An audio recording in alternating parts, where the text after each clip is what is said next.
Imagine you belong to a family of fearless giant werewolves, but when you get under the full moon, you turn into a poodle. Freddy is a naive kid who seems to be running away from a deadly pack of wolves. But in reality, these wolves are Freddy's family. His whole family is a hidden species of werewolves. They get out in the darkness of night and help those in danger. Today, Freddy's dad Flashheart and his uncles are here to save people from a house on fire. Freddy used their family's moonstone to track his dad and wants to aid in the rescue mission. Flashheart advises him to wait till he can turn into a werewolf, but Freddy still insists on staying beside him. These wolves are kind and considerate towards humans, but hate man's best friend, dogs. Wolves and dogs have been enemies for centuries and can't even stand each other for a second. After the rescue mission, Flashheart was returning home with his son when they got spotted by an ice cream truck driver named Foxwell Crip. He is left in shock after seeing a kid carried away by a wolf. Despite being scared, Crip's mind isn't letting him leave the boy in danger. He gets out of the truck trembling and looks for the kid in the forest. He eventually finds Freddy but gets terrified on seeing the giant Flashheart. Crip starts to walk backward and slips off a cliff. Flashheart tries to help him, but in this attempt he falls off the cliff by himself. Freddy's Uncle Hotspur takes away the kid immediately from the scene, but in a hurry they accidentally leave the moonstone behind. The wolves tried to find Flashheart but failed, so they declared him dead and arranged his funeral. Freddy still cannot accept the reality. His mother left him when he was just a baby, and now his father is gone too. However, he must stay brave as he will soon become the pack's leader, who is called High Howler. Till then, Hotspur will serve as the leader. 6 years pass by and Freddy is a young man already. His family is really delighted to be finally able to see him turning into a wolf. They arrange a huge ceremony and invite all the relatives. Freddy is nervous and excited at the same time. He may be the son of the fearless Flashheart, but he does not have a strong physique like him. That's why a few family members like Hotspur don't believe that Freddy can be the High Howler, but their elder, Lord Hightail, believes in Freddy. Moreover, Hotspur failed to do the biggest task of High Howler and couldn't bring back the moonstone from Crip. The normal-looking ice cream guy has installed wolf-detecting cameras and guns that shoot silver dust. Silver is the only weakness werewolves have. As the night sets in, the ceremony starts with some music. Then all the family members step in the moonlight one by one. They turn into wolves and howl in pride. Then they invite Freddy to do the same. Freddy starts feeling uneasy as his body tries to take a new shape. Instead of making others proud, he leaves everyone in shock and disguise. Because Freddy has turned into a white poodle dog.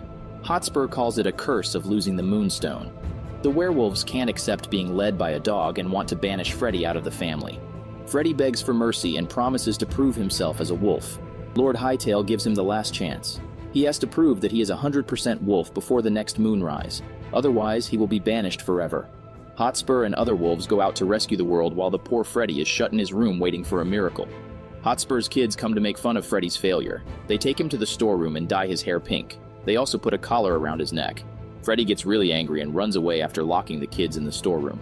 Freddy stands in front of his father's picture and wonders what he can do to prove himself as a true leader. Suddenly, he remembers about the moonstone. If he brings it back, the curse will be removed and everything will be normal again. Freddy jumps off the house fence and lands inside a truck that takes him to the city. He suddenly sees a kitten and can't control his dog's instincts. He jumps out to attack the kitten but ends up being stuck in the middle of the road. Luckily, he is saved by a female dog named Batty. She offers to take care of him, considering him a newbie in town, but Freddy feels it an insult being guarded by a dog. But as soon as he tries to move on by himself, he realizes the danger and rushes back to Batty. Despite being a small dog, Batty is quite fierce and strong. She takes down 2 giant dog catchers all by herself. Freddy is impressed and requests her to help him get the moonstone, and in exchange he'll give her all the meat she can ever desire. Batty agrees immediately. She also suggests that Freddy should learn how to be a real dog and fight against the enemies. She trains him for hours and Freddy starts to like his new form. Suddenly they see the werewolves rescuing people and Batty warns Freddy to stay away from them. She says wolves are monsters in disguise who sacrifice puppies to moon gods and sleep in coffins. Freddy can't believe the misconception about his family, but he can't clear them right now.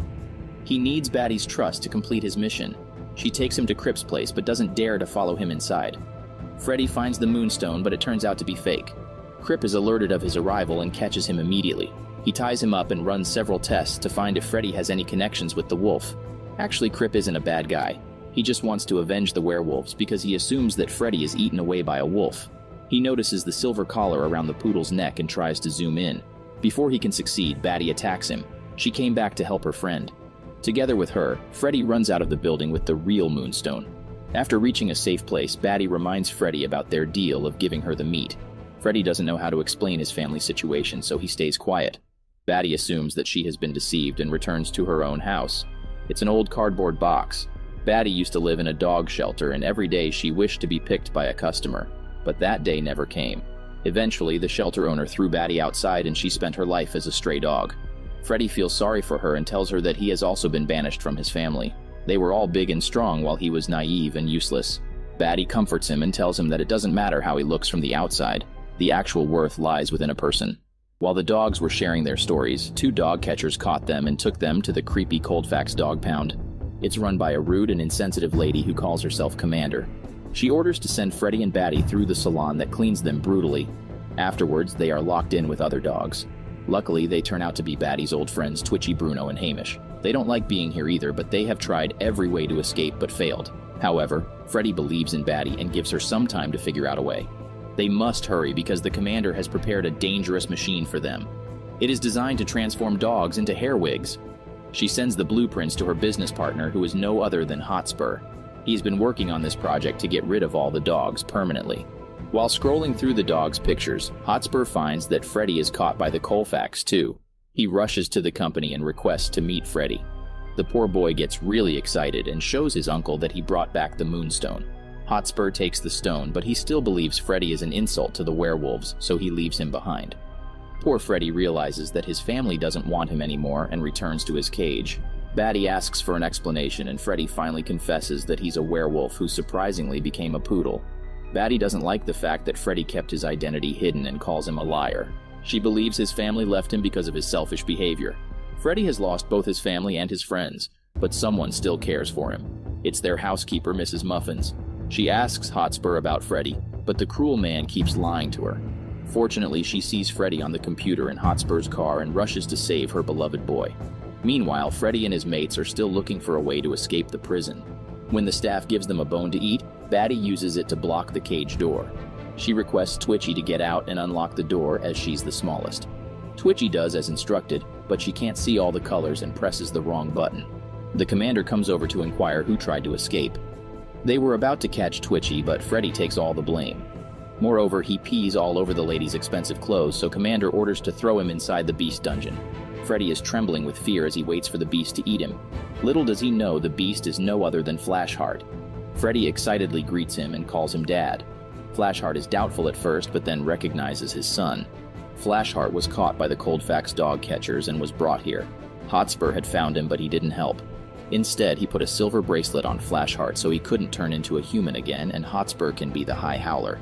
No one could imagine that a family member could deceive them so ugly. Meanwhile, Batty and the other dogs realize that Freddy never intended to harm them, so they should also help him. They break through the air vent and reach the dungeon. The innocent dogs assume that Flashheart is attacking Freddy, so they start fighting with the beast. Freddy gets between them and explains the whole truth. If they want to save themselves, they must work together. Hotspur has the control button to the dog-crushing machine, so first of all, they must stop him. Flashheart agrees and leads the dogs through the air tunnel. It's blocked by a huge exhaust fan, and on the other side is the filthy Commander. Luckily, Mrs. Muffins reaches there and handles the Commander. Flashheart and the dogs escape the building while Twitchy is left behind. She may be little, but her attacks are stronger than a beast. As soon as Freddy gets under the sunlight, he turns back into a human, but a naked one. He grabs some random clothes and rushes towards his home. Lord Hightail officially announces Hotspur as the High Howler because Freddy failed to prove himself as 100% wolf. Hotspur celebrates his achievement and shows everyone the dog-crushing machine. He will erase their so-called enemies from the globe forever. Before he can press the button, Freddy stops him. He also brought his dad, who exposes the real face of Hotspur in front of everyone. Before Lord Hightail can take any action, they get attacked by Crip, who shoots the wolves with silver dust. Freddy requests the dogs to protect his dad while he stops Hotspur. The evil wolf gets back the machine control and turns it on. But Mrs. Muffins has already opened all the cages and the dogs run away. Only Twitchy gets swallowed by the machine, but she aggressively chews off the wiring and destroys the whole machine. After his plan fails, Hotspur decides to take out his frustration on Freddy and follows him to the roof. The rest of the wolves standing in the front yard cheer for Freddy and encourage him to get under the moonlight. Hotspur thinks that the Moonstone is rescued, so Freddy will become a wolf too, but the boy turns into a poodle again. However, he's not ashamed of his appearance anymore and calls himself a werepoodle. Saying this, he howls with all his might and makes Hotspur fall off the roof. A few days later, the Coldfax is sealed and its owner is under police custody. The misunderstandings between the dogs and wolves have been resolved, and they interact peacefully. Freddy fulfills his promise and offers Batty a lot of meat to eat and a new house to live in. It doesn't matter how small or naive you look. The true strength lies within you. And once you get fully determined to do something, no one can stop you.